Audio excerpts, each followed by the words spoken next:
Prime Minister chose to inject Mandelson's poison into the heart of his government on the advice of Morgan McSweeney. His catastrophic lack of judgment, telling us now that he did know, has harmed the special relationship. It has endangered national security. It's not the humble address, it's him. It's compromised our diplomacy, and it has embarrassed our nation. Breaking in the UK Parliament, Keir Starmer goes off on the government over the Jeffrey Epstein files. Explosive questions about Peter Mandelson, national security breaches, and a massive political cover-up have shaken PMQs to its core. Secret documents, shocking lies, and connections no one wants you to see, all coming to light. Did the Prime Minister ignore warnings? Was this a deliberate risk? What's really being hidden from the public? Watch until the very end to see the admissions that could destroy careers and rewrite the story of this scandal. Don't miss a second. Share this video, hit like, and subscribe so the Labour Party can't silence this. Speaker, the whole House will be disgusted by the latest revelations about Jeffrey Epstein. All of us want to see his victims get justice. But the political decision to appoint Epstein's close associate, Peter Mandelson, as Britain's ambassador to Washington goes to the very heart of this Prime Minister's judgment. When he made that appointment, was he aware that Mandelson had continued his friendship even after Epstein's conviction for child prostitution? Simple question. Mr. Speaker, let me start where I must with the victims of Epstein, and all of our thoughts are with them.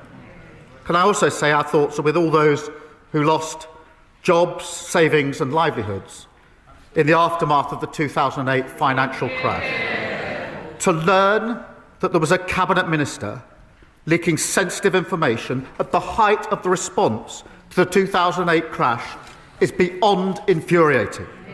And I am as angry as the public and any member of this House. Mandelson betrayed our country, our Parliament and my party. Mr. Speaker, he lied repeatedly to my team when asked about his relationship with Epstein before and during his tenure as ambassador. I regret appointing him. If I knew then what I know now, he would never have been anywhere near government. And that is why, Mr. Speaker, yesterday the Cabinet Secretary, with my support, took the decision to refer material to the police. And there is now a criminal investigation. I've instructed my team to draft legislation to strip Mandelson of his title and wider legislation to remove disgraced peers.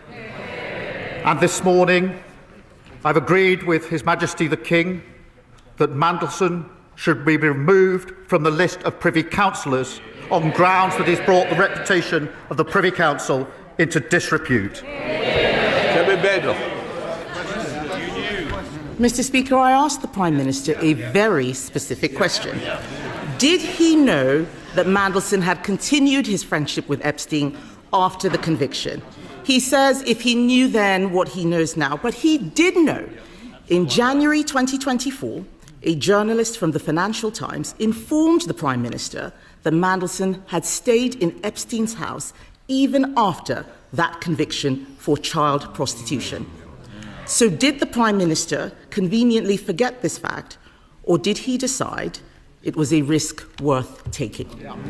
Prime Minister. Well, Mr. Speaker, as the House would expect, we went through a process. There was a due diligence exercise, and then there was security vetting by the security services. What was not known was the sheer depth and extent of the relationship. He lied about that to everyone for years. And new information was published in September showing the relationship was materially different to what we'd been led to believe. When the new information came to light, I sacked him. But we did go through a due diligence exercise. The points that are being put to me were dealt with within that exercise. in response to the humble address this afternoon, I intend to make sure that all of the material is published. Mr. Speaker, the only exemptions are national security, if it prejudice national security. My first duty is obviously to keep this country safe. And when we drafted humble addresses, we always put an exemption for national security. But also anything that will prejudice international relations. Mr. Speaker, you in the House will appreciate that in the course of discussions country to country, there are very sensitive issues of security, intelligence and trade which cannot be disclosed without compromising the relationship between the two countries or a third country. Mr. Speaker, so that I can be totally open with the House, I should also disclose that the Metropolitan Police have been in touch with my office this morning to raise issues about anything that would prejudice their investigations. We're in discussion with them about that, and I hope to be able to update the House, but I do think I should make that clear to the House at this point, because those discussions are ongoing. Shall I clear that up? I'm going to come to the humble address in a moment, but the Prime Minister cannot blame the process. He did know it was on Google. If the Conservative Research Department could find this information out, why couldn't Number 10? On the 10th of September, when we knew this, I asked him at that dispatch box, he gave Mandelson his full confidence at that dispatch box, not once, but twice. He only sacked him after pressure from us. I am asking the Prime Minister something very specific, not about the generalities of the full extent. Can the Prime Minister tell us, did the official security vetting he received mention Mandelson's ongoing relationship with the paedophile Jeffrey Epstein? So clear. Prime Minister. Yes, it did. As a result, various questions were put to him. I intend to disclose to this House all of the national security, prejudice to international relations on one side. I want to make sure this House sees the full documentation, so it will see for itself the extent to which time and time again Mandelson completely misrepresented the extent of his relationship with Epstein and lied throughout the process, including in response to the due diligence. Mr. Speaker, I think it is shocking what the Prime Minister has just said.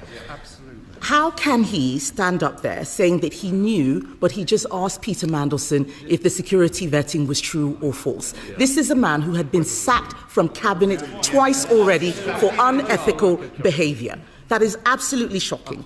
And that is why later today, my party will call on the government to release all documents relating to Mandelson's appointment, not just the ones the Prime Minister wants us to see.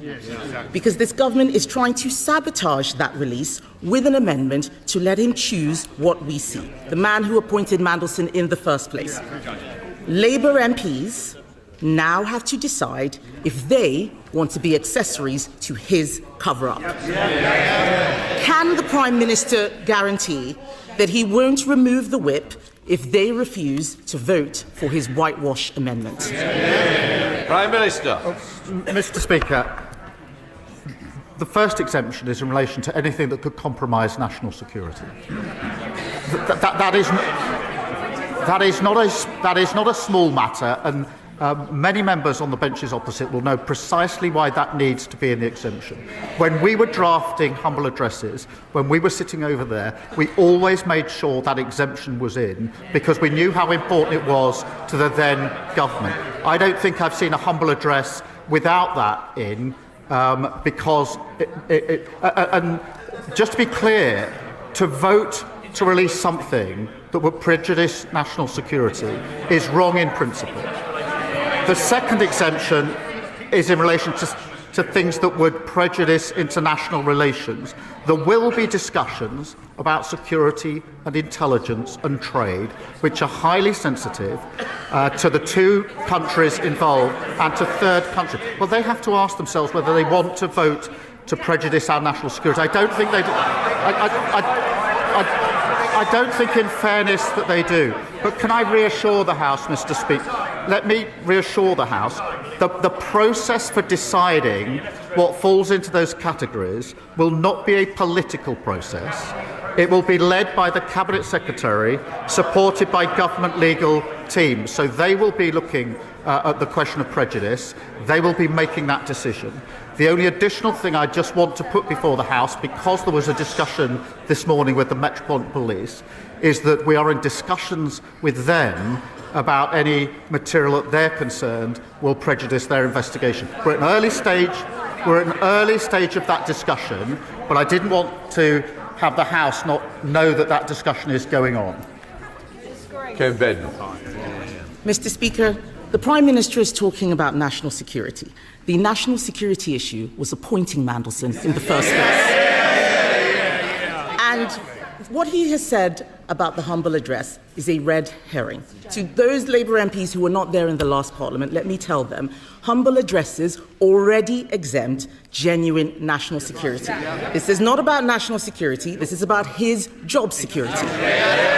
His amendment lets him withhold anything to do with international relations. But this whole appointment is to do with international relations. So if they're voting for it, they are voting for the cover-up. If the Prime Minister is serious about national security concerns, then he should ask the Intelligence and Security Committee to decide which documents should be released. Will he commit to doing so here and now? Prime Minister. Mr. Speaker, I've set out the process. It won't be a political process. It will be led by the Cabinet Secretary, supported by the government legal teams.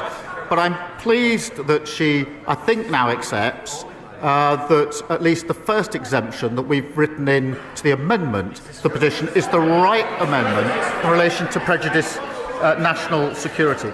But she and others behind her will understand that because of the breadth of what's asked for, and we're doing everything we can to make sure this is fully transparent and disclosed, but she and those behind her will understand from their own experience in government the sensitivity of information about security and intelligence and trade relations that are inevitably caught in exchanges of the nature that are being asked for. And it is right that anything that prejudices, not touches on, prejudices international relations is protected within the disclosure.